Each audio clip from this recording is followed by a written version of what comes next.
បាទសូមជំរាបសួរសូមទៅលំហាត់គណិតថ្នាក់ទី11ក្នុងមេរៀនទី3ស្ថិរនិមិត្តដែលលំហាត់របស់យើងគឺលំហាត់ទី8ការបង្ហាញថាស្វីតខាងក្រោមជាស្វីតធរនិមិត្ត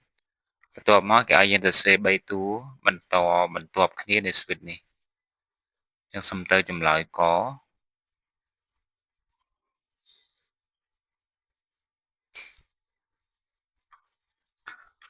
បង្ហាញថាស្វីតខាងក្រោមជាស្វីតធរនិមិត្ត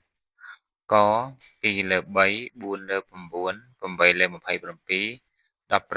81ដើម្បីបង្ហាញថាស្វីតនឹងជាស្វីតធរនិមិត្តលុះត្រាតែផលធៀបពីរតួជាប់គ្នាត្រូវមានតម្លៃស្មើគ្នានេះតួទី2លើតួទី1ស្មើនឹងតួទី3លើតួទី2ស្មើនឹងតួទី4លើតួទី3ស្មើនឹងចំនួនថេរអញ្ចឹងយើងនឹងបង្ហាញតាមលក្ខខណ្ឌបែបនេះយើងមានតួទី1របស់យើង2លើ3តួទី2 4លើ9តួទី3 8លើ27និងតួទី4 16លើ81បន្ទាប់មកយើងនឹងធ្វើផលធៀបរវាងតួទី2និងតួទី1ដែលយើងយក4លើ9ចែកជាមួយនឹង2លើ3បន្ទាប់ពីយើងធ្វើការសម្រួលហើយចម្លើយនៅសល់2លើ3យើងយកតួទី3ដែលមានតម្លៃស្មើនឹង8លើ27ចែកឲ្យ4លើ9จะស្មើនឹង2លើ3តួទី4លើតួទី3 16លើ81ស្មើនឹង8លើ27គឺស្មើនឹង2លើ3ដែលមានន័យថា A2 លើ A1 ស្មើនឹង A3 លើ A2 ស្មើនឹង A4 លើ A3 ស្មើនឹងចំនួនថេរគឺ2លើ3នោះគេបានស្វី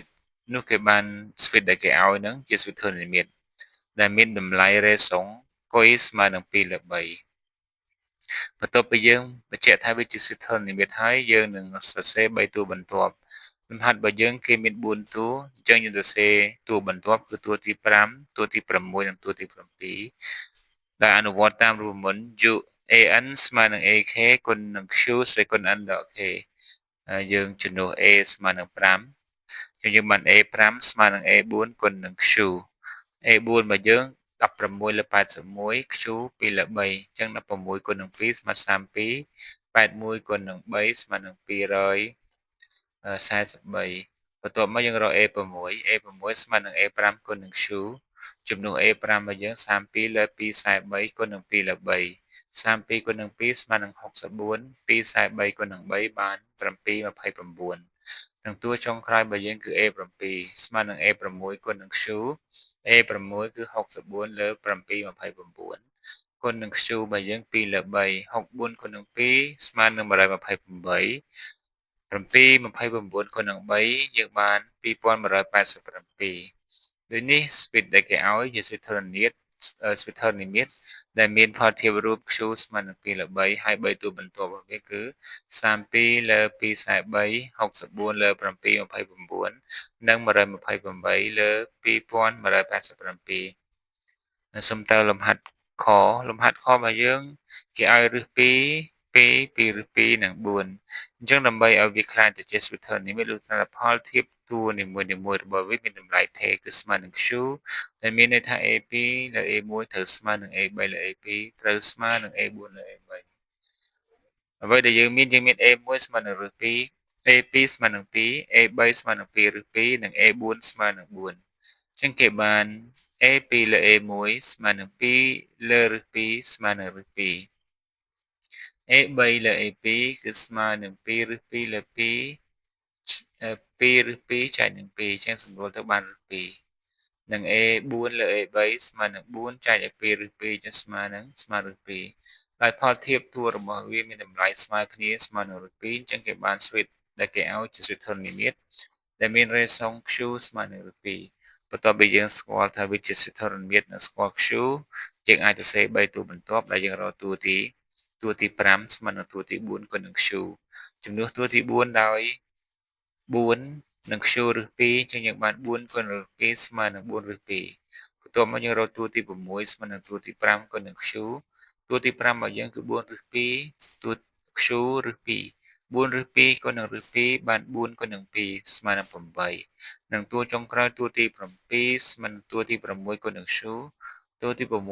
8 Q រឹស2 8គុណនឹងរឹស2ស្មើនឹង8រឹស2ដូចនេះស្វីតដែលគេឲ្យ ជាស្វេធរនិមិត្តដែលមានផលធៀបរួម Q ស្មើនឹងឫស2និង3តួបន្ទាប់គឺ4ឫស2 8និង8ឫស2សុំតើលំហាត់គោរបស់យើងគឺមានតួរបស់យើងដក3 30ដក300និង3000ចឹងដើម្បីបញ្ជាក់ថាវាជាស្វេធរនិមិត្តលុះត្រាតែគោរពតាមលក្ខខណ្ឌ A2 លើ A1 ស្មើនឹង A3 លើ A2 ស្មើនឹង A4 លើ A3 ស្មើនឹងចំនួនថេរយើងយក A2 ចែកនឹង A1 គេបាន30លើដក3ស្មើនឹងដក10 A3 លើ A2 ស្មើនឹងដក300លើ30ស្មើនឹងដក10និង A4 លើ A3 ស្មើនឹង3000លើដក300ស្មើនឹងដក10ដែលមានន័យថាផលធៀបតួគឺមានតម្លៃស្មើគ្នាស្មើនឹងដក10ដូចនេះយើងអាចសន្មតថាស្វេតដែលគេឲ្យជាស្វេតធននិមិត្តដែលដក10គឺជាតម្លៃរ៉េសុងឬក៏ Q បន្ទាប់មកយើងស្គាល់ Q ហើយនឹងដឹងថាវាជាស្វេតធននិមិត្តយើងអាចសរសេរ3តួបន្ទាប់ដែលអនុវត្តតាមប្រព័ន្ធ AN ស្មើនឹង AK គុណនឹង Q ស្មើនឹង K ដោយជំនួស A5 ស្មើនឹង A4 គុណនឹង Q A4 គឺ3000 Q ដក10 3000គុណនឹងដក10ស្មើនឹងដក30000 A6 ស្មើនឹង A5 គុណនឹង Q A5 យើងដក30000 Q ដក10ដក30000គុណនឹងដក10ស្មើនឹង3សែននិង A7 ស្មើនឹង A6 គុណនឹង Q A6 3សែន Q ដក10 3សែនគុណនឹងដក10ស្មើនឹងដក3លានដូចនេះស្វេតដែលគេឲ្យគឺជាស្វេតធននិមិត្តដែលមានផលធៀបរួម Q ស្មើនឹងដក10និង3តួបន្ទាប់គឺដក30000ដក3សែននិងដក3លានសុំតើលំហាត់ចុងក្រោយគឺលំហាត់ខគេឲ្យ AN ស្មើនឹង1លើ3ស្វ័យគុណ 2n នេះគេឲ្យតម្រង់តួ TN ចឹងដល់ពេលដែលគេឲ្យតម្រង់តួ TN យើងនឹងបង្ហាញតាមលក្ខខណ្ឌមួយគឺ AN បូក1ចែកនឹង AN ស្មើនឹងចំនួនថេរដល់យើងមាន AN ស្មើនឹង1ចែកនឹង3ស្វ័យគុណ 2n យើងជំនួស n ដោយ n បូក1ទៅជា1លើ3ស្វ័យគុណ2កតា n បូក1បន្ទាប់មកយើងនឹងបញ្ជាក់តាមលក្ខខណ្ឌមួយគឺ an បូក1ចែកនឹង an ស្មើនឹង q យើងជំនួស an បូក1ដោយ1លើ3គុណនឹង1លើ3ស្វ័យគុណ2កតា n បូក1ចែកនឹង1លើ3ស្វ័យគុណ 2n យើងធ្វើការចម្រាស់យើងធ្វើការគុណចម្រាស់យើងស្មើនឹង1លើ3ស្វ័យគុណ2កតា n បូក1ចម្រាស់គុណនឹង3ស្វ័យគុណ 2n លើ1 1លើ3សេគុណ 2n ដក1យើងអាចសរសេរបានថា3ស្វ័យគុណ 2n បូក2 3សេគុណ 2n បូក2ស្មើនឹង3សេគុណ 2n បូក1បាទហើយ3ស្វ័យគុណ 2n លើ3សេគុណ 2n គុណនឹង3សម្រួល3សេគុណ 2n ស្មើ1លើ3ជាចំនួនថេរដូចនេះ an ដែលមានទម្រង់1លើ3ស្វ័យគុណ 2n ជាស្វេធរនិមិត្តបន្ទាប់មកគេឲ្យយើងសរសេរ3តួបន្ទាប់3តួបន្ទាប់នៃ an មានន័យថាយើងចំនួន n ស្មើនឹង1នៅពេលដែល n ស្មើនឹង1យើងបាន1លើ3ស្វ័យគុណ2គុណនឹង1 3ស្វ័យគុណ2គុណនឹង1ស្មើនឹង3ស្វ័យគុណ2ស្មើ9នេះ a1 ស្មើនឹង1លើ9 n ស្មើនឹង2យើងបាន a2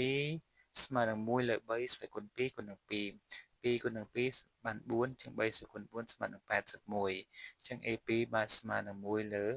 81ពេល n ស្មើនឹង3យើងបាន A3 ស្មើនឹង1ចែកជា3ស្វ័យគុណ2គុណនឹង3ដែលយើងបាន1លើ3ស្វ័យគុណ6គឺស្មើនឹង1លើ729ដូចនេះ3តួនៃស្វីតនេះគឺ1លើ9 1លើ81និង1លើ729សូមអរគុណ